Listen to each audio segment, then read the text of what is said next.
આ પાઠની પરંપરા છે ને એ આ રામદેવજી બાપા અને આ દુનિયામાં આગમન થયું ને એની તમને થોડીક વાત કરું.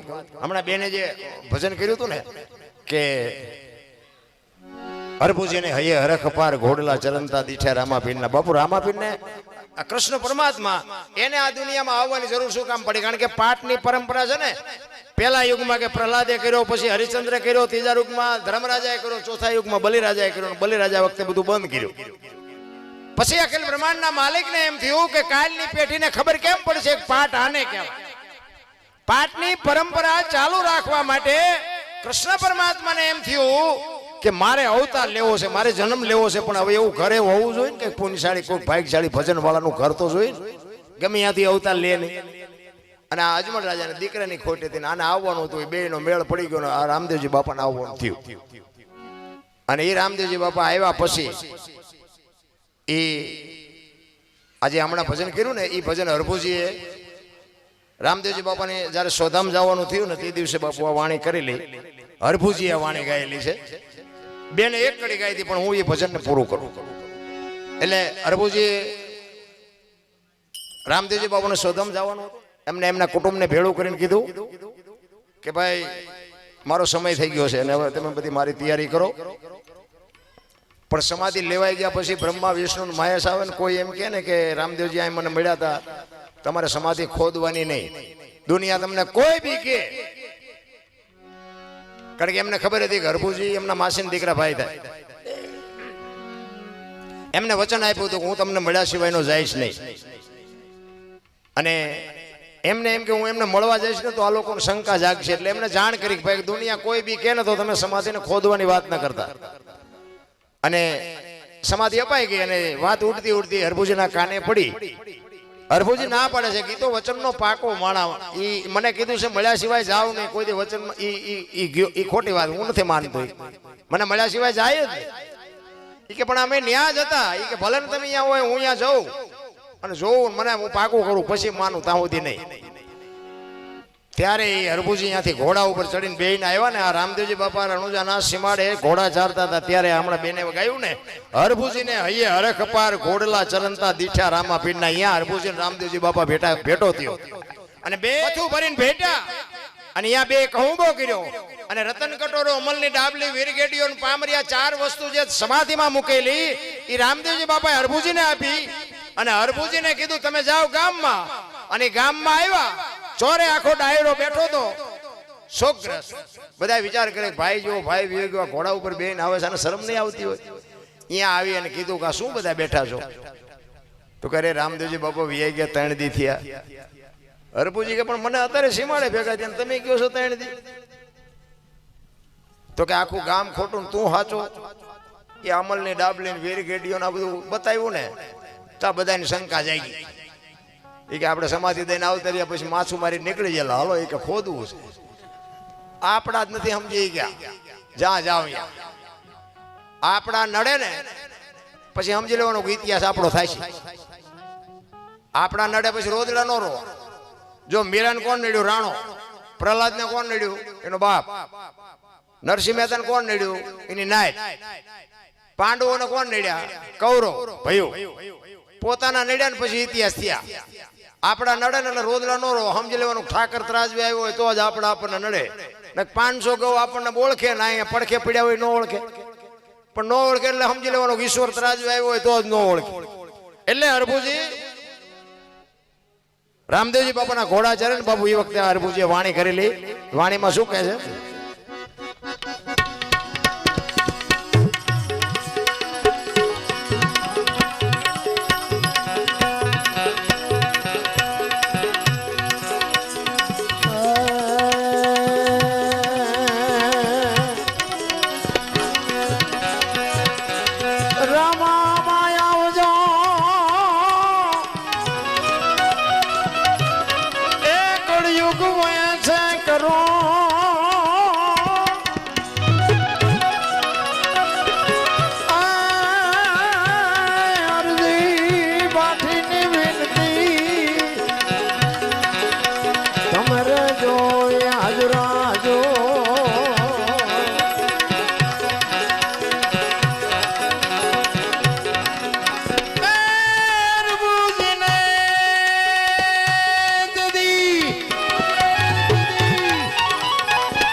એ વાયુ દોનો તે દી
સમાચાર સુણીને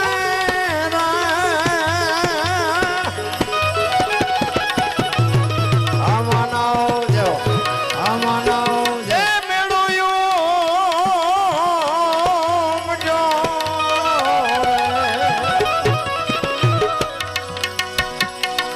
સમાચાર સુણીને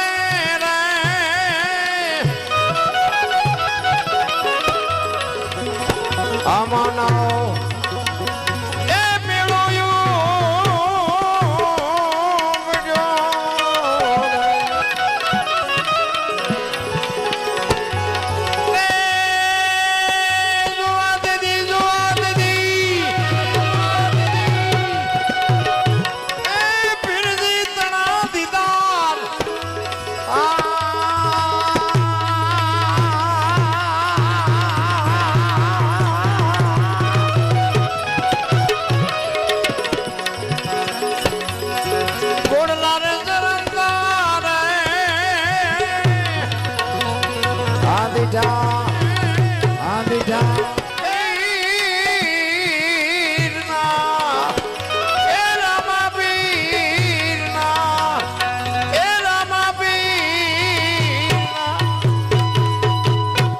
એક જમણવારના 15,000 રૂપિયા મારા મિત્ર છે મેયર છે પોતે લીલાજી પોરબંદર થી દર બીજે અહીંયા આવે છે 15,000 રૂપિયા અહીંયા જમણવાર માટે હરિહરથી આપે છે બોલો રામદેવજી મહારાજ કી જય ધન્યવાદ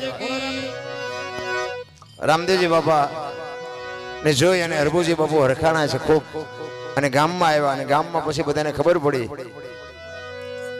અને હરભુજીને પછી ખબર પડી ખરેખર રામદેવજી બાપા વિયાજ ગયા તો મને મળવા માટે આવ્યા પછી જે હરભુજી રોયા ને અરે ચોથા નાસુર અરે મારા બાપ હું તને ઓળખી ન હોય હું તારા પગ નો ચાલી ગયો તું મને મળવા માટે આવ્યો સમાધિ લેવાઈ ગયા પછી તું મને મળ્યો મારા કેટલા ભાઈ પણ હું ન ઓળખી ગયો ન સમજી ગયો હવે તને મળવું હોય તો મારે શું કરવું પડે ત્યારે આકાશવાણી થાય છે આકાશવાણીમાં બાબુ રામદેવજી એવું કહે છે કે ભાઈ હવે હું નહીં મળું જ્યોત ઉપર ભરોસો રાખજો ચોખા ઘીની જ્યોત ગુગળનો ધૂપ અને ધોળી ધજા કહે છે પછી ચડાવે છે બધા લીલી શું કામ ચડે છે બહુ મને ખબર નથી અમારે ગુરુ મહારાજ કહેતા કે ધોળી ધજાનું અને આપણે સગરામ બાપુ કહે છે ધોળી ધજાનું રામદેવજી બોલ્યા છે ધોળી ધજા ચોખા ઘીની જ્યોત ગુગળનો ધૂપ અને મારા નામના 5 ગાણા ગૌરવજો કોઈ પણ હાજરી અહીંયા હું કોઈ પણ 100 રૂપિયા હાજરી આપીશ તમને ભરોસો હોય કે ન હોય બાકી અમને ભરોસો છે કાંઈ ક્યાંક બેઠો હોય તમને ન દેખાય તમારી મોજ હરભુજી ચોથા રાસો રડે ને પછી કહે છે કે મારા બાપ હવે તું અમને ક્યારે મળે. અને આ તો બાપુ છે ને વેદનાની વાતો છે, પીડાની વાતો છે. એટલા માટે તો સંતો રોયા. જેને જેને કહું એ કયું ન માને, મૂર્ખો ગણી મને મારે છે, લાતું નથી રહેવાતું. બાપુ મહાપુરુષો તો રોયા છે આપણા હાટે. જેસલની વાણી કે રોઈ રોઈ કોને સંભળાવું, મારો રુદિયો રોવે, માયલો ભીતળ જલે. અમરમાની વાણી કે હાલ રે ફકીરી મારી દેવાંગી વિના બીજું કોણ જાણે. બાપુ મહાપુરુષો શું બોલ્યા છે. આપણે બાપુ કોઈ મંથનનો કોઈને શોખ જ નથી. બાપુ માલપા ઉતરવાનું કોઈને ઈચ્છા જ નથી. આ નકરી પૈસા કમાવાની વાતો નથી મારા બાપ.